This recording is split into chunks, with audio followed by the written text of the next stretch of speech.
इस समारोह में उपस्थित बिहार के राज्यपाल श्री राजेंद्र विश्वनाथ आर्लेकर जी, राज्य के मुख्यमंत्री आदरणीय श्री नीतीश कुमार जी, सांसद श्री राधा मोहन सिंह जी, कुलाधिपति पद्मश्री डॉक्टर महेश शर्मा जी, कुलपति प्रोफेसर संजय श्रीवास्तव जी, आचार्यगण तथा विश्वविद्यालय प्रबंधन की टीम की सदस्यगण, अभिभावकगण एवं प्रिय विद्यार्थियों, देवियों और स्वजनों, सभी को मेरा नमस्कार। पूर्वी चंपारण में स्थित महात्मा गांधी केंद्रीय विश्वविद्यालय मोतिहारी के प्रथम दीक्षांत समारोह के अवसर पर यहाँ आप सबके बीच आकर मुझे बहुत प्रसन्नता हो रही है। मैं उपाधि प्राप्त करने वाले सभी विद्यार्थियों को बधाई देती हूँ। आज मानद उपाधियों से सम्मानित किए गए विशिष्ट लोगों को भी मैं बहुत बहुत बधाई देती हूँ। पदक प्राप्त करने वाले विद्यार्थियों को मैं विशेष सराहना करती हूँ। मुझे बताया गया है कि विश्वविद्यालय के विभिन्न शिक्षण कर्मकर्ताओं में प्रथम स्थान प्राप्त करने वाले विद्यार्थियों में छात्राओं की संख्या लगभग 60% है। इस शानदार उपलब्धि के लिए मैं सभी छात्राओं को साधुवाद देती हूँ। इसी होनहार छात्राओं के उत्कृष्ट प्रदर्शन और बढ़ते हुए आत्मविश्वास में मुझे भविष्य के विकसित भारत का स्वरूप दिखाई दे रहा है। महात्मा गांधी ये मानते थे कि छात्राओं और छात्रों के शिक्षा के समान अवसर मिलने चाहिए। ये कहते थे कि यदि आवश्यकता पड़े तो छात्राओं की शिक्षा हेतु विशेष सुविधाएं प्रदान करनी चाहिए। गांधी जी के इस विचार को इस विश्वविद्यालय से जुड़ी प्रत्येक व्यक्ति को सदैव ध्यान में रखना चाहिए। बापू ने ये भी कहा था कि विश्वविद्यालय की शिक्षा का उद्देश्य ऐसे सच्चे जौन सेवकों को तैयार करना है जो देश के लिए जिए। गांधी जी ने अहिंसा, करुणा, नैतिकता और निस्वार्थ सेवा के आदर्शों में लोगों की आस्था बढ़ाई। उन्होंने भारतीय समाज, राजनीति और अध्यात्म को बहुत गहराई के साथ भारत की भावभूमि से जुड़ा। विश्व समुदाय के अनेक लोग गांधी जी में भारत का मूर्तिमान स्वरूप देखते हैं। प्यारे विद्यार्थियों, आप सब राष्ट्रपिता महात्मा गांधी द्वारा भारत भूमि में किए गए पहले सत्याग्रह की स्मृति में स्थापित विश्वविद्यालय के विद्यार्थी हैं। यहाँ के विद्यार्थी होने के नाते आप सब एक ऐसे अनमोल विश्वास से जुड़े हैं जिसका पूरे विश्व में सम्मान किया जाता है। ऐतिहासिक चंपारण सत्याग्रह के दौरान इस क्षेत्र में गांधी जी बहुत लंबे समय तक रहे थे, जिस चीज को आदरणीय मुख्यमंत्री जी ने आप सब आपके सामने रखे। उनके साथ माँ कस्तूरबा, डॉक्टर राजेंद्र प्रसाद, ब्रजकिशोर प्रसाद, बाबू अनुग्रह नारायण सिंह, आचार्य कृपलानी तथा अनेक महत्वपूर्ण लोग चंपारण सत्याग्रह से जुड़े रहे। उस दौरान दीनबंधु एंड्रूज भी यहाँ आए थे। चंपारण के गरीब और शोषित किसानों की सत्याग्रह सेना के बल पर महात्मा गांधी ने एक अनोखा आंदोलन चलाए और विश्व इतिहास के सबसे मजबूत और विशाल साम्राज्यों को झुकने पर मजबूर कर दिया। भारत के प्रथम राष्ट्रपति और मेरे परम यशस्वी पूर्ववर्ती डॉक्टर राजेंद्र प्रसाद जी ने अपनी आत्मकथा में महात्मा गांधी के चंपारण प्रवास के बारे में लिखा है कि उनके चंपारण पहुंचने के पहले ही लोगों ने एक अजीब जागृति पैदा हो गई थी। गांधी जी के चंपारण पहुंचते ही रेवतों के दिल से जो डर था ना मालूम कहाँ भाग गया। उन लोगों के सीधे साधे हृदय पर ना मालूम कहाँ से ये उम्मीद छाप पड़ गया कि उनका उद्धारक आ गया, अब उनका दुख दूर हो जाएगा। चंपारण में हमने सत्याग्रह का वही रूप देखा जो गांधी जी ने थोड़े ही दिनों के बाद देशव्यापी रूप में बहुत बड़े पैमाने पर जारी किया।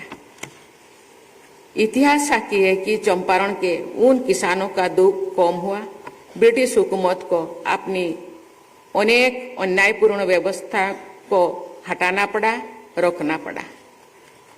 मुख्यतः गांधी जी के सत्याग्रह तथा स्वाधीनता संग्राम की अन्य धाराओं के प्रबल आवेग के सम्मुख अंग्रेज नहीं टिक सके और उन्हें भारत चढ़ना पड़ा। चंपारण के ऐतिहासिक सत्याग्रह का समाज के ताने बाने पर भी बहुत गहरा प्रभाव पड़ा। डॉक्टर राजेंद्र प्रसाद ने लिखा है, चंपारण में हमारे जीवन पर भी बहुत बड़ा असर पड़ा। वही हम लोगों ने जाति पांति का भेद छोड़ा। गांधी जी ने कहा था कि जो लोग एक काम में लगे हैं, मान लो कि वे सब एक जाति के हैं। चंपारण सत्याग्रह के दौरान सब लोग जाति भेद छोड़कर एक दूसरे के साथ भोजन बनाने और खाने लगे। आज से लगभग 106 वर्ष पहले चंपारण में गांधी जी के कहने पर लोगों ने सामाजिक समानता और एकता का रास्ता अपनाया और ब्रिटिश हुकूमत को झुकने पर मजबूर कर दिया। आज भी सामाजिक समानता और एकता का वही रास्ता देशवासियों को आधुनिक विकास के रास्ते पर आगे ले जाएगा और भारत एक विकसित देश के रूप में प्रतिष्ठित होगा। प्यारे विद्यार्थियों, इस क्षेत्र में गांधी जी से जुड़े अनेक स्मरणीय स्थल और संग्रहालय मौजूद है। यहाँ आते ही अपना सौभाग्य मैं मानती हूँ। आप सबको तो यहाँ अध्ययन करने का सौभाग्य प्राप्त हुआ है। गांधी जी की विरासत को समझने और आत्मसात करने के लिए आप सबको सादगी और सच्चाई के अच्छे परिणाम को समझना होगा। मैं अनुभव से कह सकती हूँ कि सादगी और सच्चाई का रास्ता ही वास्तविक सुख, शांति और प्रसिद्ध का मार्ग है। महात्मा गांधी जनजातीय समाज पर शोध करने वाले लोगों को प्रोत्साहित करते थे। विश्व प्रसिद्ध एंथ्रोपोलॉजिस्ट फेरियर एल्वन और महात्मा गांधी की निकटता के बारे में हम सब जानते हैं। इस विश्वविद्यालय द्वारा थारू जनजाति पर शोध कार्य को प्रोत्साहित करने के प्रयासों की मैं सराहना करती हूँ। प्यारे विद्यार्थियों, आपके विश्वविद्यालय का ध्येय वाक्य मोई श्रीहि श्रेयोतः यशः ऋग्वेद के श्रीयुक्त के एक मंत्र से लिया गया है। इसका अर्थ है यशम यानी कीर्ति के रूप में श्री अर्थात लक्ष्मी या शोभा हमारा यहाँ विराजमान है। इस ध्येय वाक्य में यश की कामना की गई है, जो कि बहुत अच्छी बात है। लेकिन श्रीयुक्त की उसी मंत्र में एक और कामना की गई है, जो महात्मा गांधी विश्वविद्यालय के विद्यार्थियों के लिए और भी अधिक स्वार्थक है। उस मंत्र में ये भी कहा गया है कि मनोसो कामम आकुतिम वाचो सत्यम असीम ही। इस पंक्ति का अर्थ है मन की कामनाओं और संकल्पों की सिद्धि एवं वाणी का सत्य मुझे प्राप्त हो। श्रीयुक्ति ये शिक्षा महात्मा गांधी के आचरण और संदेश में सदैव दिखाई देती है।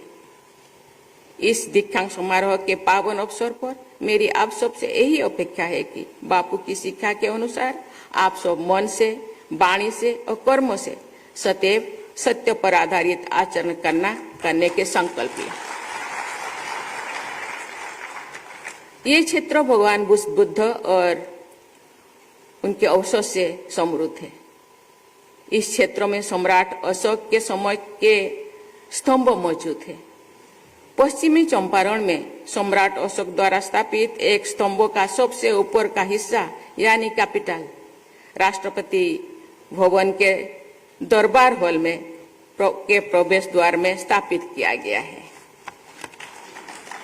रामपुरवा बुल के नाम से प्रसिद्ध ये ऐतिहासिक कलाकृति राष्ट्रपति भवन में आगंतुकों को चंपारण क्षेत्र से परिचित कराती है। पश्चिमी चंपारण में ही बिहार का एकमात्र टाइगर रिजर्व फॉरेस्ट रिजर्व भी है, जो वाल्मीकि टाइगर रिजर्व फॉरेस्ट के नाम पे जाना जाता है। इतिहास और वन संपदा से समृद्ध इस क्षेत्र में पर्यटन की प्रचुर संभावनाएं है। मुझे बताया गया है कि इस क्षेत्र की स्वादिष्ट लीची का निर्यात बड़े पैमाने पर होता है। मैं इस बातों का उल्लेख इसलिए कर रही हूँ कि ऐसी क्षेत्रीय विशेषताओं पर आधारित रोजगार और स्वरोजगार के अवसरों का युवा पीढ़ी द्वारा उपयोग किया जा सकता है।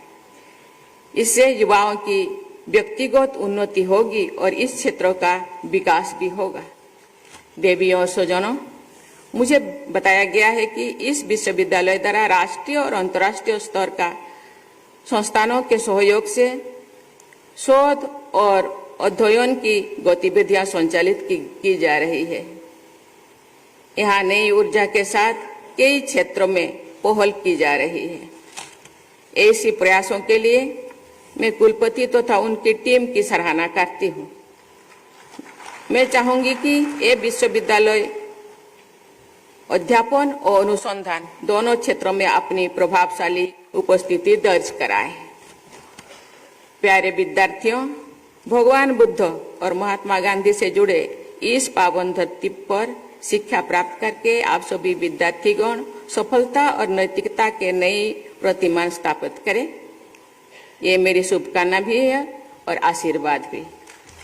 मैं एक बार फिर आप सभी को बधाई देती हूँ और आपके उज्जवल भविष्य की मंगल कामना करती हूँ। धन्यवाद।